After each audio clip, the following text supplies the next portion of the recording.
I am Tsepo Pule, a husband of one and father of two. For years, my identity had been tied to what I do for a living until the year 2020 when everything fell apart. Hashtag COVID-19.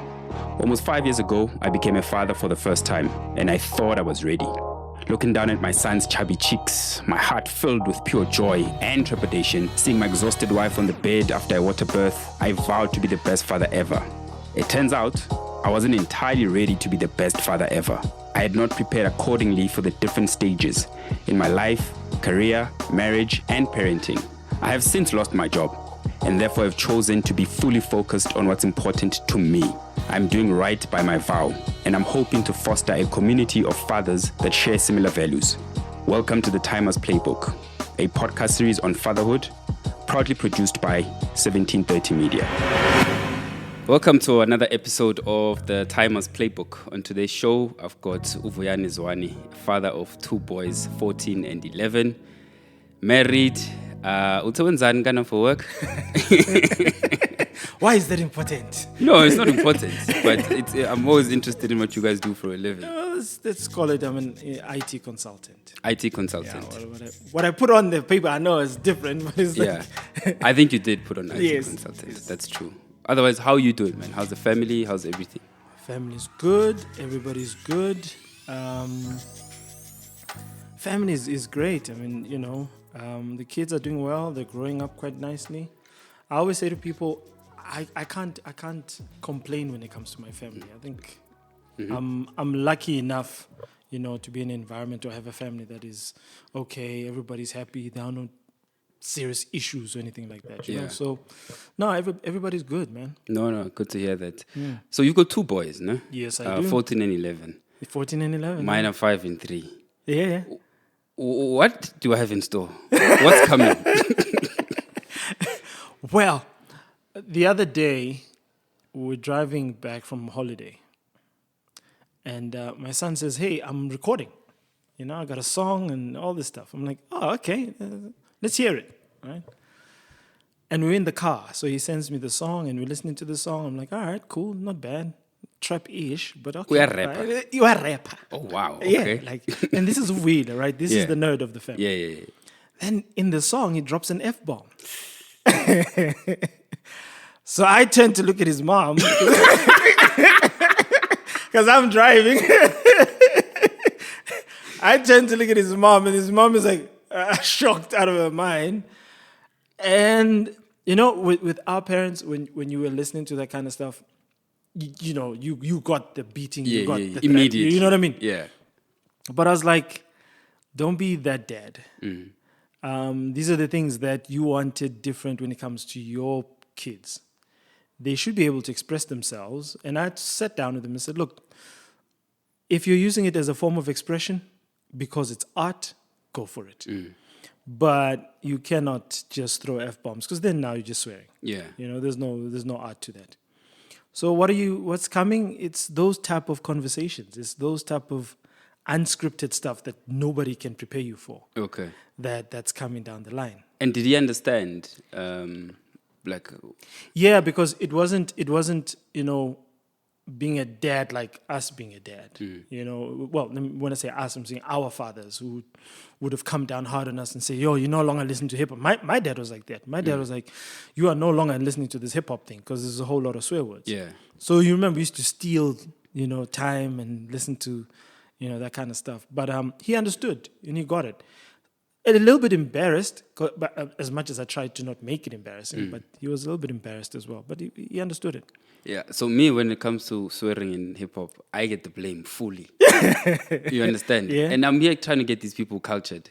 That's I'm all the it one is. that gets in trouble. Sure. And they're like, yeah, but you know music. You should clean up the music or find clean versions. But I'm also like, with my 5-year-old TJ, I explained to him what swear words are. Yeah. What bad words are, because that's the language you use at that age. Sure. So now he understands that you don't repeat those words. Yes. It'll get to a place where I have to now explain what it actually means. You see. But the smaller one, different case. Yeah. So my next question is, how are their personalities different? Oh. And then have you guys consciously said, Suba attack us so based on their personality? Not attack, but this is how we're going to raise them based on their personalities. They are completely different. Like I said, the nerd being the nerd, you deal with him differently. You tell him something once, he understands it immediately right there and immediately knows what to do about it, and he goes on in his merry way. But he's incredibly emotional as well. So something happens at school or whatever, and he gets hurt. It's like it's a big deal, right? Because you can't handle that kind of stuff. So we had a situation where he also loves sports. And, we had a situation where he wanted to play cricket for the school. Now, my thing was, I don't have a problem with it, but you're actually quite good at cricket. So what are you getting out of the school thing? Because we believe the club thing is a lot better. Okay.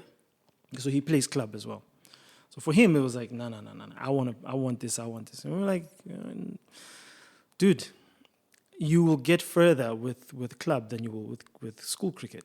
Not only that, he was getting a lot more training, a lot more one-on-one attention type of thing, when it came to the club cricket thing. So we suspended the time. We said, okay, fine, go and do school cricket. For 2 years, it was miserable, like literally miserable. He'd come home and be like, I don't want to play cricket anymore. And that's the type of personality he has. Yeah. So eventually we said, okay, this is not working. You're going back to club. No more school cricket. I know the example is kind of long-winded, but the whole idea is to show the difference. Yeah. And my youngest was like, all right, no more school cricket. Cool. I'm going to play hockey. Okay. I'm going to do this. I'm going to do that. I'm going to do that. So immediate switch. He's gone. Understood it. He understood it. He's gone. Yeah. He's in Easterns now for hockey because of that. Okay. He's gone.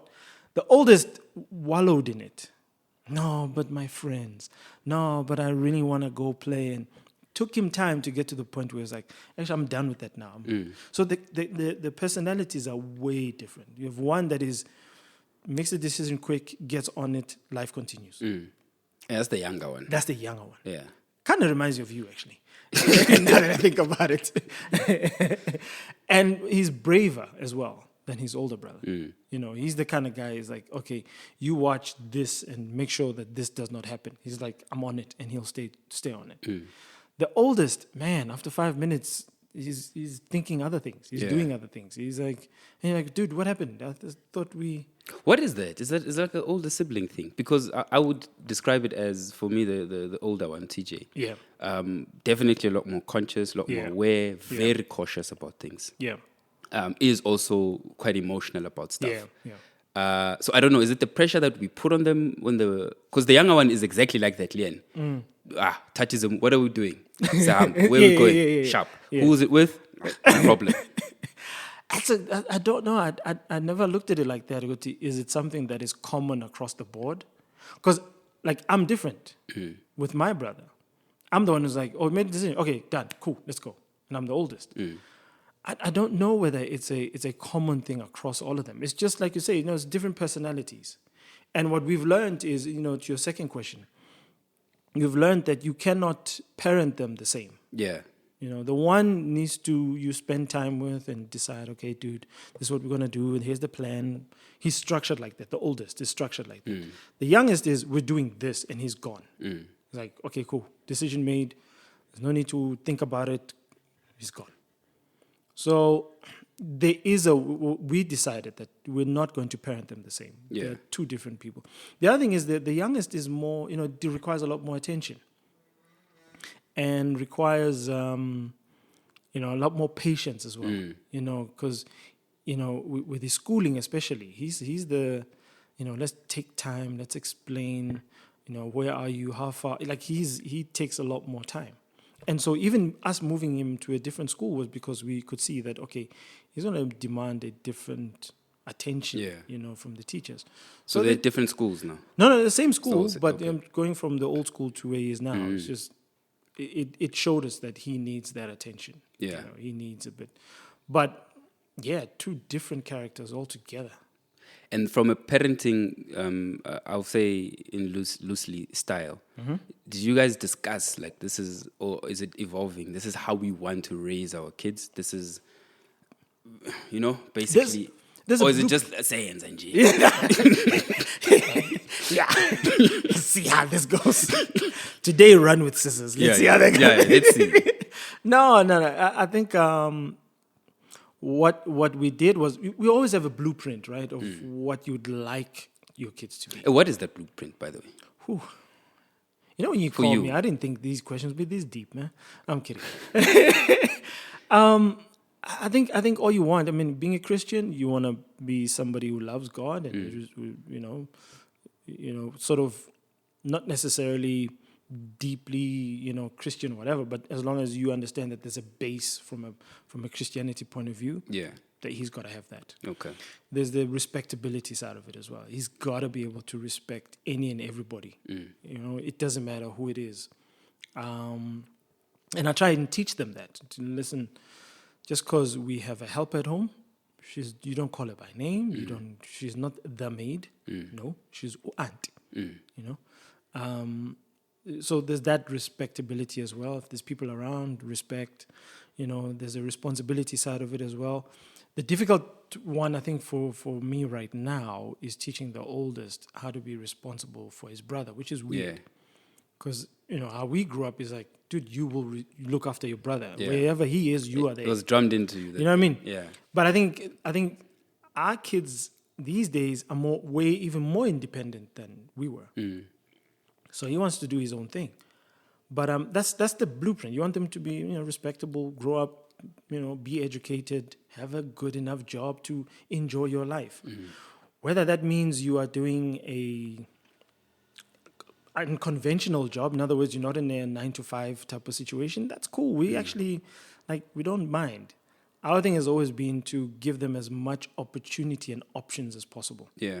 So we started with different sports, the education, all the different stuff that they can have that we probably didn't have. In fact, I know we didn't have. No, definitely. When did you guys start? And how did you choose? I guess those are, besides normal schooling, is those extracurriculars. Sure. And why did you choose those? We didn't choose them. Oh, okay. They chose them.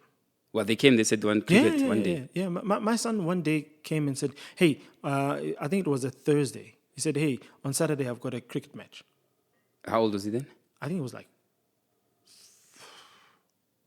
6, 7. Okay. So he just decided. Yeah. And now all of a sudden it's like, whoa. Now you must run. Pads. You know what I'm saying? It's like, first of all, where am I buying this stuff? What do you need? What equipment and all that, So we could have said, no, we don't play cricket in this house. Yeah. Just silly, right? I get you. We just said, no, you want to play cricket? Go play cricket. The following month it was, hey, I'm in the golf club. What do you mean in the golf club? Yeah, I've got a game or a match or whatever it is. They just signed up. You just signed up. This is at school. It's at school. Yeah. Then it was, hey, I'm in the chess club. So with him, it was always, he just decided. He never came back to ask, can I do this? Oh, okay. So we just said, it doesn't matter. Whatever it is that he wants to do, let's give him that. It's an option. It's an opportunity for him to do whatever he wants. He's young. I mean, come on. It's not like we are making life decisions now, So we never really choose for them. They choose for themselves. And the beauty of that, I think that's the theme across with all fathers, is that you want to be in a position for them to do that. Like there's nothing worse than like they come and say, I want to do this. And I can't afford the bat. Yeah. So your answer is, it's like with me now when I'm working, and there's football, they play football. So I have to take them out. Yeah. I was just like, no, they're not playing this month. You see? Yeah. But I get it. I mean, that's ultimately what every father wants for their kids, right? Football was the same. My son came back and was like, hey, I'm in Supersport, the youngest. Like, I'm playing for Supersport now. I was like, what? Where? How did this happen? This thing? Like, how did this happen? It's like, yep, I'm in. So now it's like soccer boots and all this. And like you say, weekends now are no longer yours because they never were to begin with. And everything is about your child. And for us, I think even today, like weekends are not ours. Yeah. Sure. So that's what I wanted in the first question. What am I going to look for? Yeah. So my life is gone. No, your life is gone. What life? Ish. Cool. I wanna transition now into fatherhood. Ne? Sure. Now, based on the answers that you gave me when I was preparing for this thing, it seemed to me when I was reading this thing like fatherhood or being a father is something you wanted Yes. or aspired to. Yes. Why is that? I think, like I said, I mean, one, coming from a family, call it conventional family, where father and mother in the house. I came from that type of family, and I saw what that was like to have a father present. But I also, over the years, you look at friends yourself, right? What did it mean for you to not have that close relationship with your father? And how did that impact your decision making? How did it impact your life? And I wanted to do something different with my kids. I think for me it was something that has always been in me to just have kids coming from that background. And you look at my history, my grandparents, and all that, and how the relationship we had with them, and it was like it all stemmed from having a good father figure in the house. So I've always wanted that. I've always wanted to shape and mold the new sort of black man, so to speak. Sounds very I don't know. Did you think about it like that back then? Back then, yeah, I did Yeah, actually. yeah. Okay. It's weird, yeah, I did, because I was like, okay, what are we contributing towards if we're looking at the family, the black family? What am I going to contribute towards if I'm going to have kids? And how am I going to? I have a foundation. How am I going to build on top of that foundation? So that my kids, live a different life. Like the whole opportunities thing. I think when we were young, we didn't really have opportunities. I mean, we did, but it's like, I remember going to my parents saying, "Hey, the school is going overseas," and they were like, "Yeah, okay, fine. They must travel safe." Yeah. You, on the other hand, are staying home. Yeah. Right? I didn't even bring those things to You see what I'm saying? So I wanted to give my kids that opportunity. Having said that, I mean, it's not that I didn't have opportunities. I did. Yeah. But I just wanted to do more for my kids. I wanted also a close relationship with my kids. I don't know how many fathers you've had would admit to saying they haven't hugged their fathers. I think, sure. I haven't asked them, but Yeah. I know one or two have said so. Is it? Yeah. They've never hugged their fathers. Definitely. I only got to hug my father when I was married, and I had my own kids. And you went to him where it just happened. And Nakon, it wasn't like a proper, you're one of those shoulder type. And it was that I think there's things that my father, what he grew up with, and what shaped him, that I wanted to know about. Yeah. And I didn't want that to be the relationship with my kids. I wanted to be an open relationship.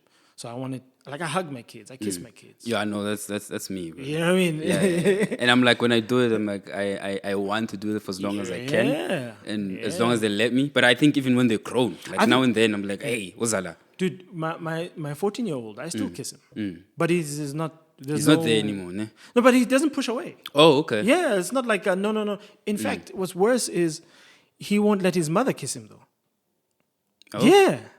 Like with his mom, it's like, "Oh, mom, please." But me, it's like, "Hey, man, give him a kiss." Here. He's good. Yeah. Yeah. Yeah, I mean, I love that. Yeah. With my kids, and so in terms of your dad, then, his approach to fatherhood in your older years is something that you guys ever discussed or spoken about. Yeah. My dad is, you know, my dad. Yeah. Very structured man, very disciplined. Clean. Yeah. You know what I'm saying? When I see the guy, I'm like, clean. You know what I'm saying? Shoes. Everything is like yeah. structured. Everything happens for a reason. You don't just wake up and decide to do whatever, because then that was not part of his plans. Always on time. You dare not be there on time, there'll be problems. And very corporate as well. Yeah. You know, my dad always climbed the corporate ladder. So everything he did with us, he did in a very corporate manner. I'll give an example. I always tell my friends this, actually. I don't know if I've told you this. I would go to my dad and like, hey, we need new jeans, or we need new T-shirts, we need new sneaks or something. He'd go, cool, no problem. Go do a budget. What do you mean a budget? Like, go do a budget. Tell me, list everything that you need, put a cost next to it. No, but I don't know how much they cost. It's like, and then when you're done with the budget, you'll come and present it. I'm serious. Yeah. Like a peach. Like a pitch. Like a proper, you know what I'm saying? Oh man. You know, I think Tessa mentioned this once to one of these kids that we mentor. Ain't nobody doing a pitch. These kids don't even know what PowerPoint is. What is that? No, I'd come back and present it. Wow. And he'd be like, why do you need 2 of those? Why do you need 1 of that? Shouldn't you get 2 of those? You're not getting 1 of that. Forget it. You want new sneaks? How much? 1,000. Forget it. And then at the end of it, it'd go, your budget overall is X. I was like, yeah, but so he'd say, your budget is 500 rands. And I'm like, yeah, but I asked for 1,000 rands worth of stuff. It's like, work your budget back to mine. So I'd have to go back, do that, you know what I'm saying? And work and now you're like, crap, but I'm only getting like 1 pair of jeans here. Like, what's going on? Yeah. So you learned, like, that's the structure. That's how we grew up. And my brother he'd go in there and like 10,000 rands worth of stuff. Blue sky. You know what I'm saying? Blue sky. and my dad are like, yeah, no, you're not getting this. That's not happening. Yeah. But So- I'm sure some of those lessons that you've taken. Big time. Because how you raise a family, how you manage your family, it's all about a budget. Yeah. You know what you're going to spend. You know your variables. You know what not to spend. It even puts stuff like even with my monthly allowance, I think I got like the least out of all of my friends. But it was budgeted. Like everything had a line item. But you had a monthly allowance. I did. So that was good. I did. Yeah. I did. And here's another thing. If I blew my monthly allowance, I'd have to go to him and ask for a loan. What? A loan? A loan. That And you're going to pay back with the allowance. He'll take it out of the next allowance. Yeah. So if my monthly allowance was 500 rands and I asked for 100 rands because I blew it, he's going to give me 400 in the next month. No, he understood corporate and He's how the corporate. world works. It was like that now. Yeah, you exactly. want a 30-day loan? No problem. No problem. You want a long loan? No problem. Yeah. Just let us know when you get paid. And then they take what they take. Exactly. Wow. That's how it was. So everything now is like that. It's like, you manage your household in the same way. If I'm going to spend this much now, what's going to happen next month? Yeah. And then, the older I got, the more it'd say, all right, now start thinking 6 months down the line. Start thinking 12 months. And it also say as well that, before you were 16, you're a baby. Yeah. I will talk to you as a baby. That's the talk I had. And then when I turned 16, it's like, all right, now I'm going to start elevating my conversations with you. Yeah. Because now it has more responsibility and stuff. I turned 21, it's like, all right, now you're 21. Now it's a different conversation. Now I actually want you to make some decisions in the house. Yeah. I got a bit older, it's like, all right, now you are accountable for certain things. So every stage was like structured. This is how it's going to go. This is how it's going to go. Yeah. That's so dope, man. Because one of the things that we always talk about here is if you've ever had conversations around money. Yeah. With your parents. And a lot of guys did not. You did. Yeah, I did. Yeah. Everything from when I started getting my first job, even before I got my first job, I knew that there was going to be insurance, there's going to be saving, there's going to be money for entertainment, there's going to be a budget that looks after all of those things. Petrol, like all that stuff. Damn, we should have had your pops on this. You understand? Besides the other stuff, I get the emotional stuff. I get it's very important. He was in the house. He was. He came home every night. Yeah. Good. My dad was the kind of dad, like, come weekend, he was home. Yeah. Every weekend. You see? So these are the things we need, to Yeah. reformulate this thing that you're saying, which And that's the thing. Like, when I was looking at my friends, I was looking at my kids and what I wanted to contribute towards. Because I'd say to my friends, no, my dad is at home. So if it's a weekend, they'd be like, isn't he with his friends? Like, no, he's home. And if you asked him, like, don't you go out? It's like, where? What's wrong with my house? I love being at home. Yeah. But he was a workaholic as well. Monday to Friday, yeah. he's traveling, working. So, you got to see that. Yeah. So you get what you get, right? Yeah. And that's good. So I'm sure that came with its own. There's pros and cons to that. So I'm gonna ask you this: give me one trait that you keep to this day from your father, and one that you definitely do not. Wow. There's two that I remember that I keep from him. That is structure. So even when before we had our own kids, we said structure is important. So, the first 2 years when we had our kids, it was right. Our focus is on these kids. We have to imprint, we have to educate, we have to do what we have to do for these kids. Which meant, and I know you guys gave me a tough time for it, like, dude, you don't come around no more. Yeah, I'm with my kids. Yeah. No, I get it now. You know what I'm saying? No, I didn't get it then. I get it now. I was like, Yeah. I'm with my kids. So structure for me helped. And it helps my kids as well. They understand that at a certain time of the day, this is what we're doing. Yeah. And that helps. Builds character as well, I believe.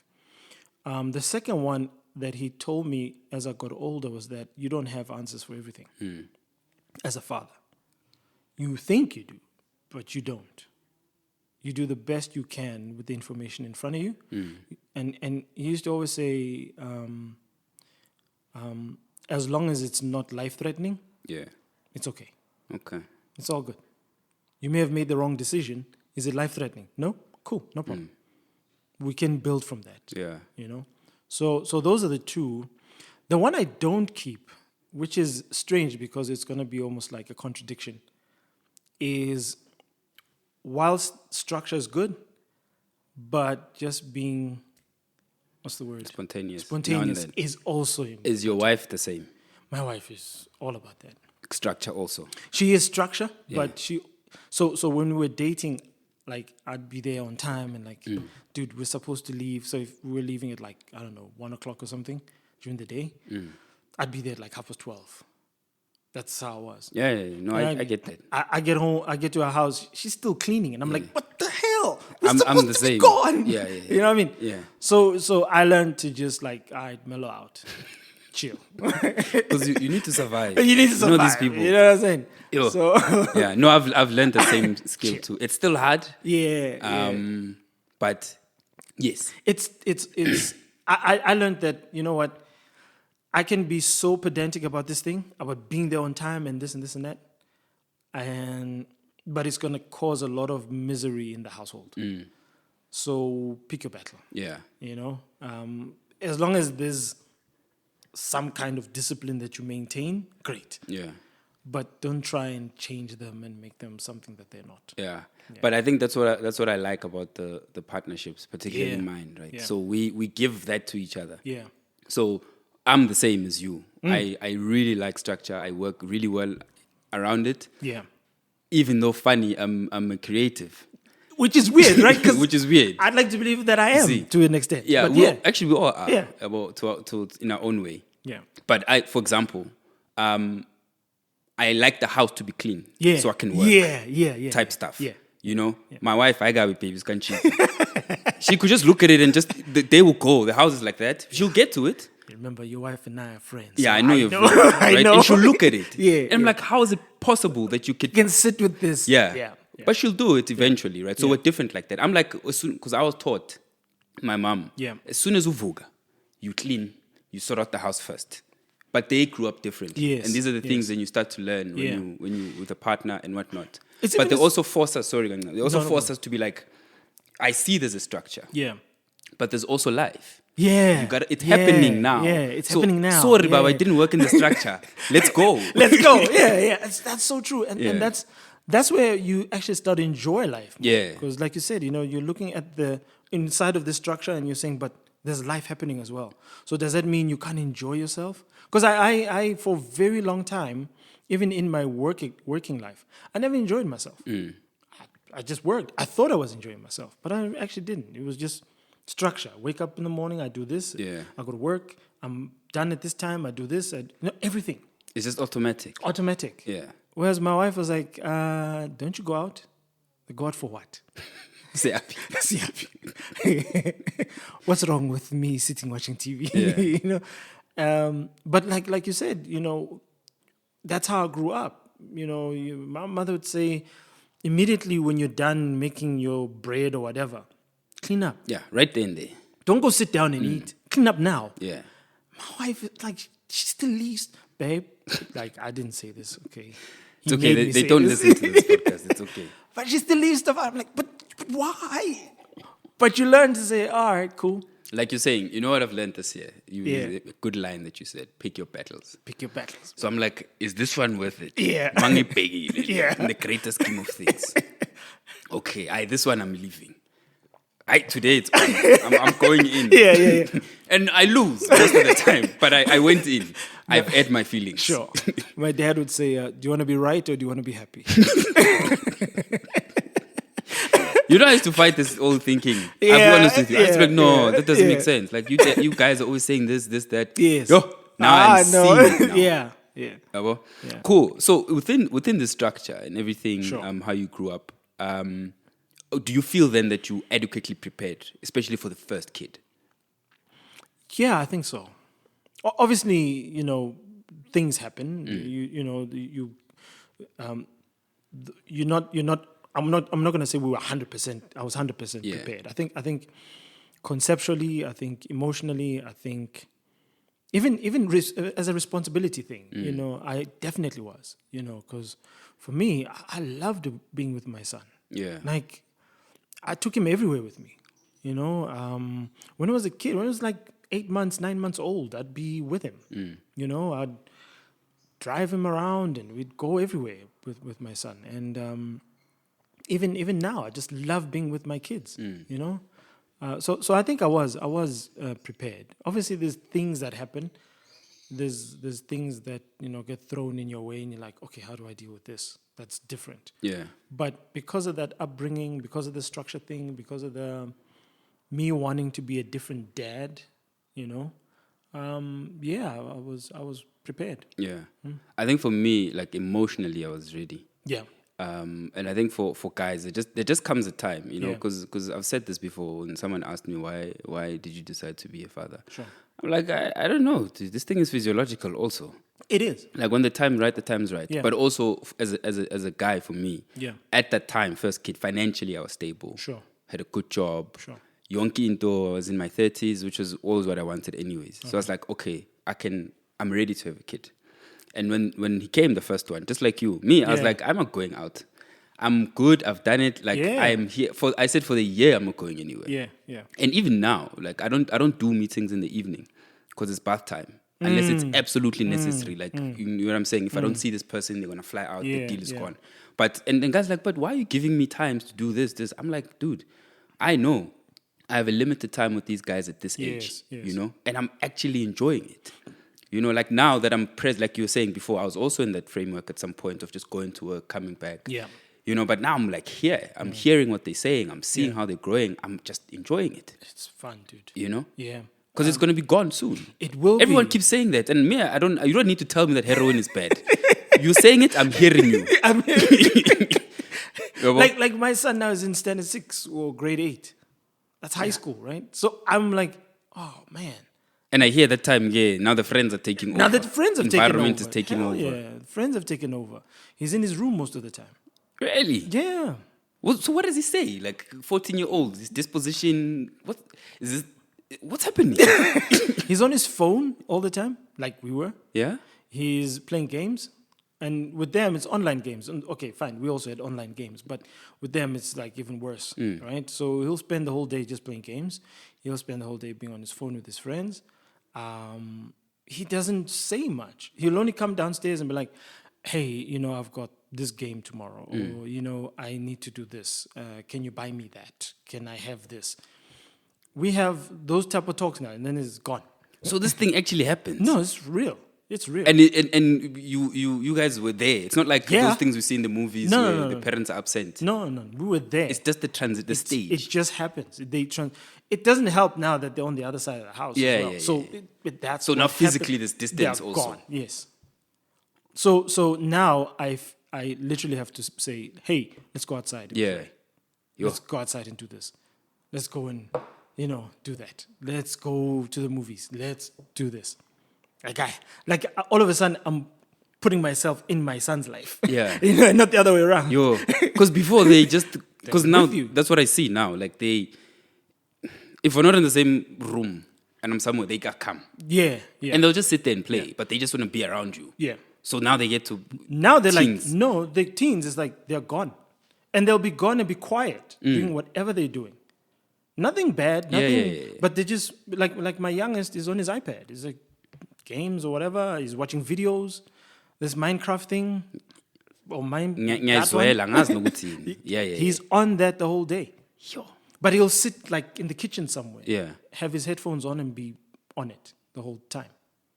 So every now and then I've got to go, boys, all right, get off the digital devices. So now let's go outside. it's a different stage for you. Now Yeah. you have to be present now, proper, Yeah, like even physically, more so, be yeah. available. Yeah. Because we could easily fall into that other trap of Exactly. all of this I'm providing. Yes. So I yes. can't be here. I can't be here. And that's when you really lose them then. I was actually saying to my wife last week, actually, I was like, this guy is growing. He's entered into a new phase of his growth, and we're behind. Because of the fact that he's always with his friends, he's doing this. I mean, so that life or that part of his life is now taken over. And you're starting to see that, wait a minute, the structure is being challenged. So you're on the phone the whole time. No. Can't be on the phone the whole time. The language has changed. Yeah. Right? So now he's starting to swear a little bit more. Like I said, he dropped an F-bomb. Dude, you're not just listening to English. I'm like, yo, my It's kids. I'm going to lose my kids. It's coming. It's not negative. It's Yeah, not no, I all get you, I negative. get It's you. just Yeah. You now got to grow with them and show them, again, like you said, it's a different milestone. So now it's like, right, dude, this is who you are. This is what we want you to become. This is the type of character we'd like you to have. Curb this. Don't do this. Don't do that. Some areas we're very strict about it. Yeah. This time for bed now, go to bed. Yeah. It's time to study, go study. Those things are still there, structured. But, they're growing up. And they grow up so fast sometimes that you don't see it. Yeah. And now you gotta wait a minute, let me catch up. Yeah. And it goes back to your first question. Do we treat them or parent them differently? Yeah, the oldest, you can't treat as like the youngest. The oldest, he's in a different mold, he's in a different structure. Sure. Yeah. But it's good. That's why I do the podcast, you see. Because I don't like reading books about parenting. I never did. I didn't read them either. You see, so like this here. So you were asking earlier, like, Sure. How's the podcast going? So that's what I get. Yeah.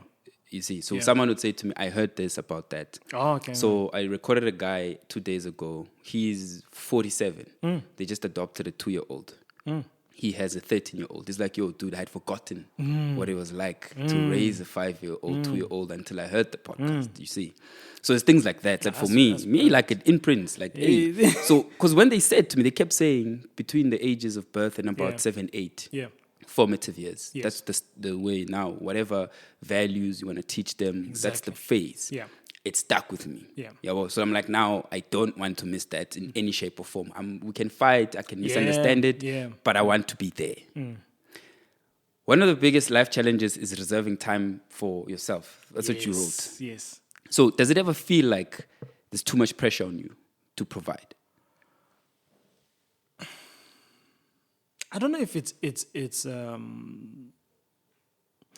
so I think generally men and fathers have that pressure. Generally, you live with it every day. For me, it's a responsibility thing. I think, I always use examples. So I went to my dad and I was like, my wife is a stay-at-home wife. I was like, she's staying at home and, these are the challenges we're facing because of that. And I just wanted to do this and da. And he said, right, who decided that she must stay at home?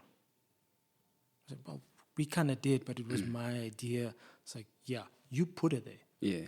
It's not her that needs to change. You change. Yo. And I was thinking he was going to be on my side. Yeah.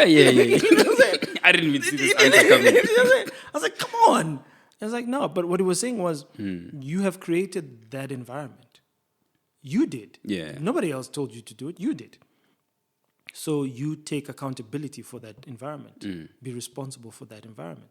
So for me, it wasn't like I have pressure. Men in general, we have pressure, regardless of what it is. We just have pressure. But for me, it was a responsibility thing. responsibility. I Yeah. cannot, dropping the ball on anything, that will give me the pressure. Yeah. Oh, crap, now I gotta go back and fix and whatever.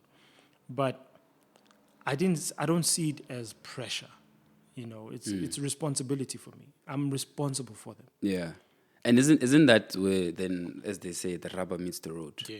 Because that's my feeling also. Yeah. Especially when it comes to family. There's Yeah. other pressures too that are sometimes beyond your control. Sure. Or things that are beyond your control. And I'm like, but I made children. Yeah. I decided to be You part of a couple to make children. I decided to agree to us moving to this Yes. place. 1, 2, 3, 1, 2, 3. Yes. So 100% more to your point. It doesn't, for me also, it isn't pressure. It's not pressure. It's what I gotta do because I've chosen it. Yeah. Because I can't decide tomorrow. What's the other option? What's the option? Yeah. Yeah. I can't decide, I'm not going to go to work tomorrow. I'm going to quit. Well, you can. I suppose you can. Of but course you can. Now And you put you yourself know under what's up. enough pressure. Yeah.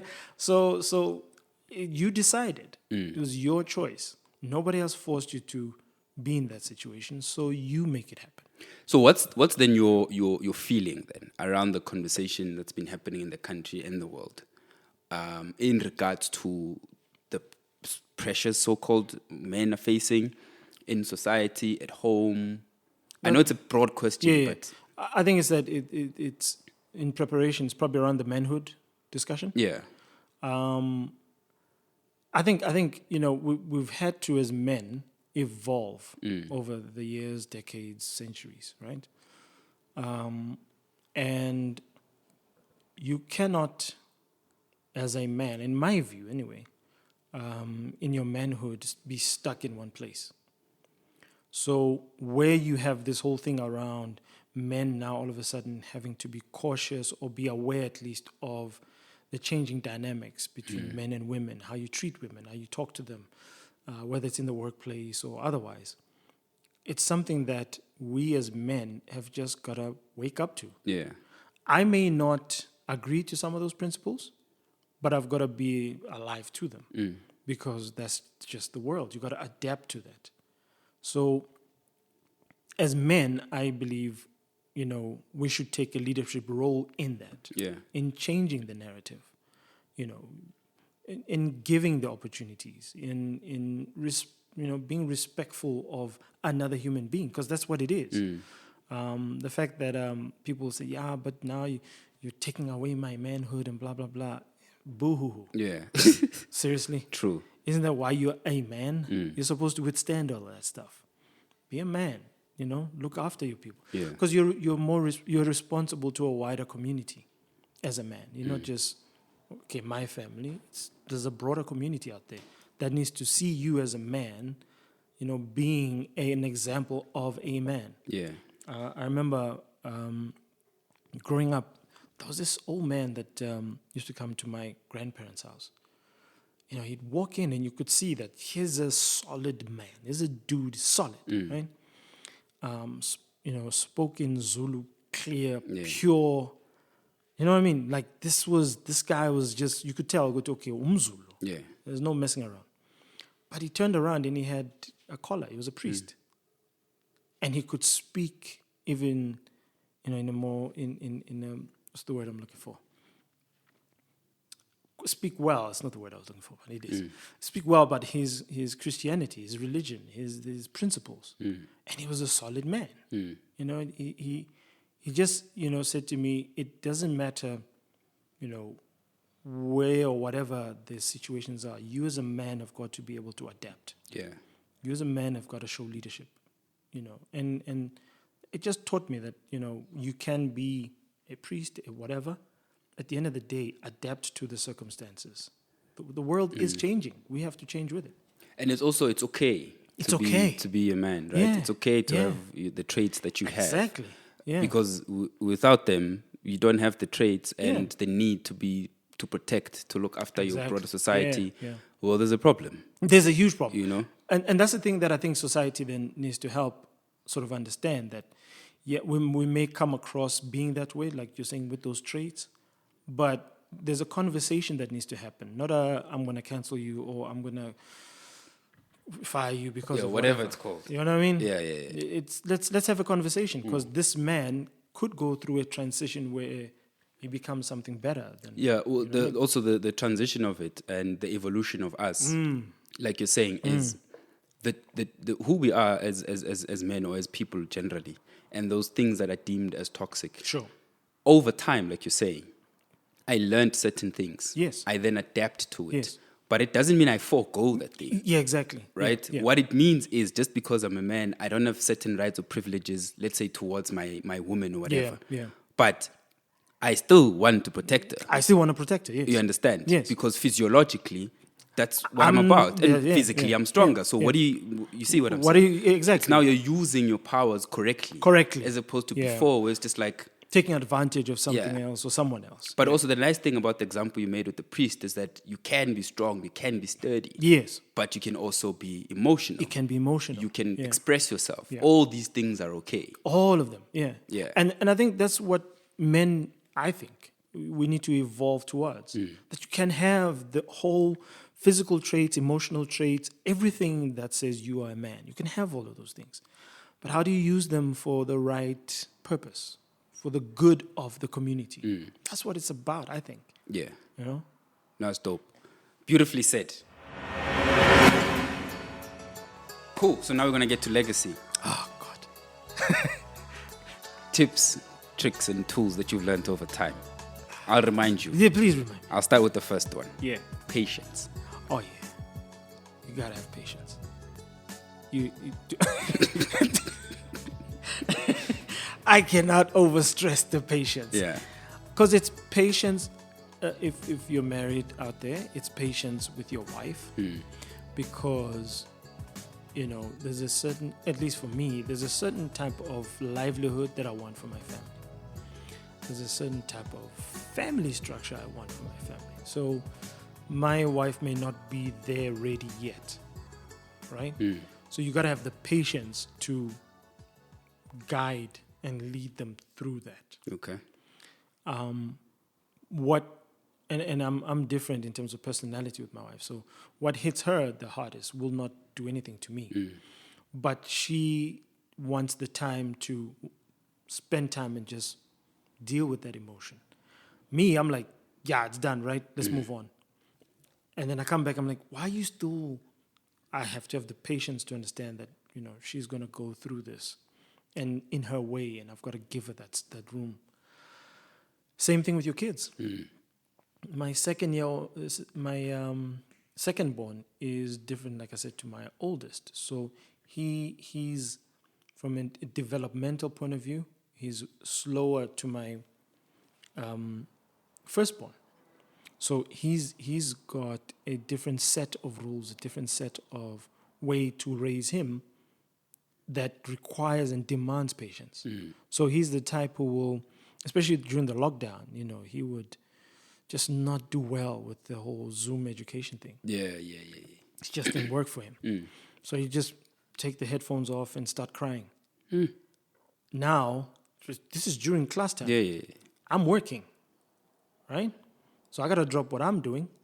And that's the thing that you were talking about, the physical man trait. Got to drop what you're doing. Go to him. Be emotional. Be patient with him. And sit down with him and say, look, it's going to take time. Don't worry. You don't have to do anything now. Just take your time. Why are you crying? What's making you cry? You had to go through that stage. So now, when he goes through that, he'll come to me, and we'll sit together. And I could see that, okay, he's unhappy about something.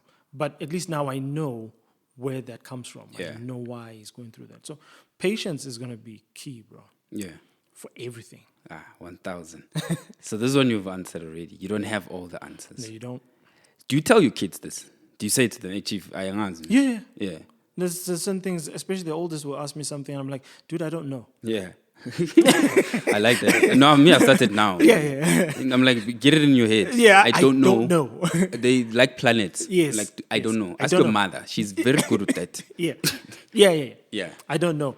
And besides, you have an iPad. Yeah. Go check it out. Yeah. At least when you're at that stage. Yeah, dude, just go find out. Research. And when you're done, come tell me what it is. Yeah. No, I don't mess around. Because my dad was there. He knew everything. Yeah. When you ask him those type of things. Yeah. But the older I got, he's the one who said, you don't have all the answers.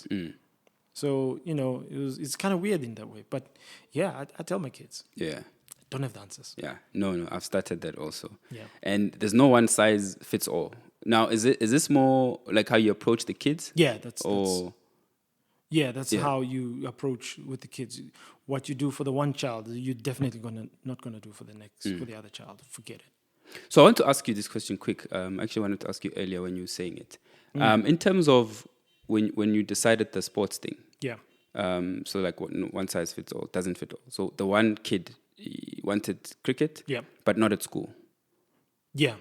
Well, you were saying not at school. We were saying not at school. Yeah.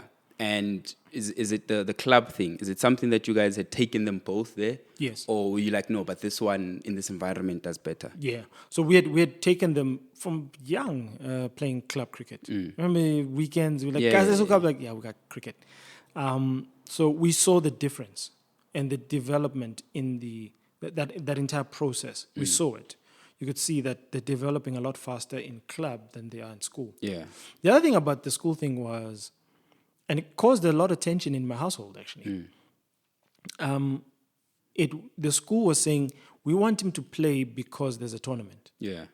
So I asked the question, let's look beyond the tournament. How are you actually developing him? Yeah. Because this is the only time you've come to me and said, as his coach, we really want think him he's there. good and blah, blah, Yeah, blah. I was like, yeah, that's only because there's a tournament coming. What about future? What about beyond this?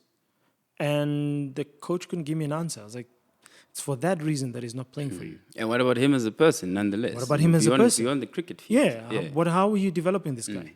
No. We will give him one. I'm like, you will? You weren't doing it for the last 2 years? What happened? Yeah. So they didn't like that at all, right? So we saw the difference. But when you do club, because that's their focus, that's what you're there for. That's what you're there for. Yeah. Then we saw that, the character was different as well. Because now you're playing different kids all the time. Yeah. Right? The scenarios are going to change all the time. So it tests your resolve. When they were younger, when they were going out, they would cry all the time. Yeah. Now he goes out, he analyzes. Why did I go out? What did I do wrong? So they didn't do that in school. Because club is also you're there because they want to be there. So that's the beautiful thing for you is that you're not forcing this guy now. And competition is different. Yeah.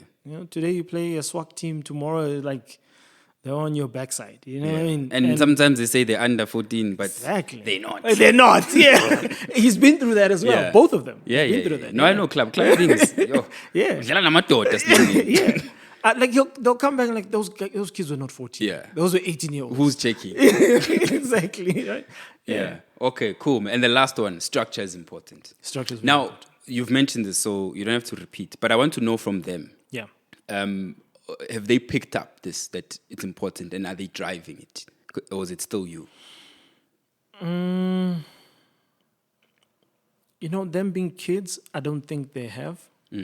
Because no kid likes structure. You only see it when you're older that actually structure was good for me. Yeah. So I wouldn't say they know when we're at school time, right? And there's no holidays, that we now have structure. We're back to the structure thing. At this time I'm doing this, at that time I'm doing that type of thing. And they'll still rebel against it because they're kids. That's what they do.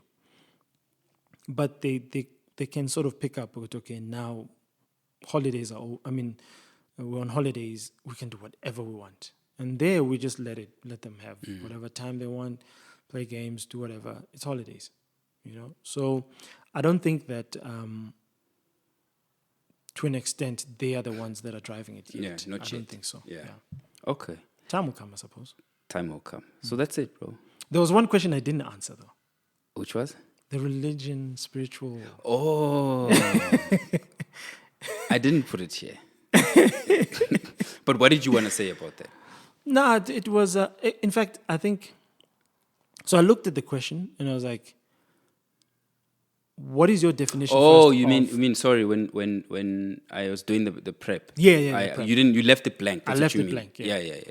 What is your definition of spirituality, religion, or whatnot? I don't have definitions, me. Religion is obviously structured and formalized. Spirituality is something that I'm also trying to understand. Sure. My wife can give you a definition. I know. You know that, Yeah, right? I know. I don't know. I don't know. It's like it's those things. Someone has asked me that also before, and I was like, I actually don't know if it's. People say it's a higher being, whatever.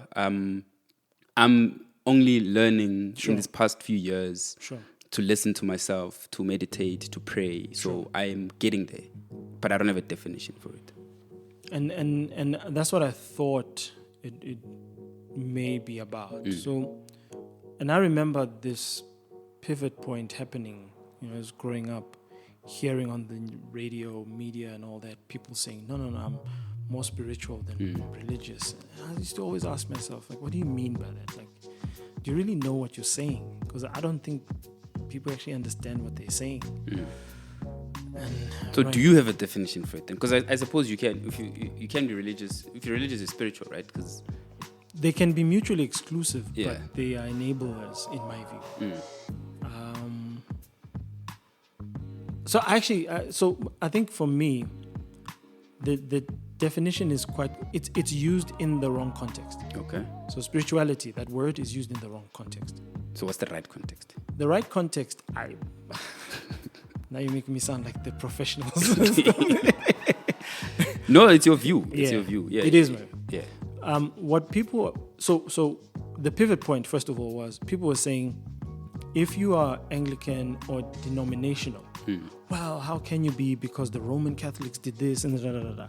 So people got to a point where they didn't want to answer those questions, because then the non-Christians would say, yeah, but you see, your religion sucks because of 1, 2, 3.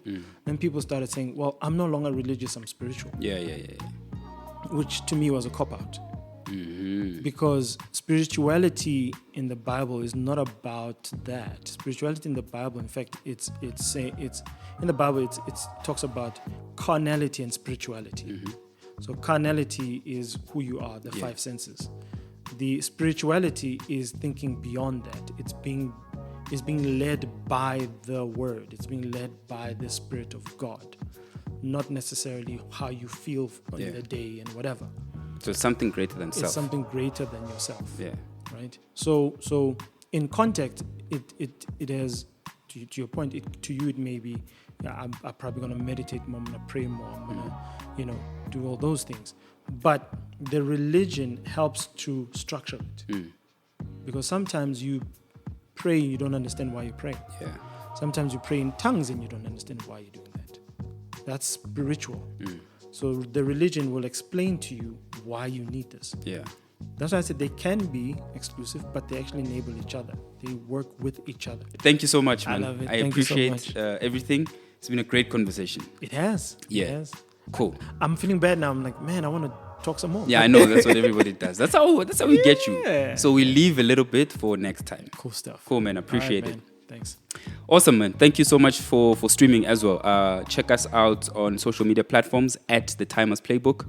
Don't forget to like, subscribe, and share this content. Until next time, sharp. Proudly produced by 1730 Media.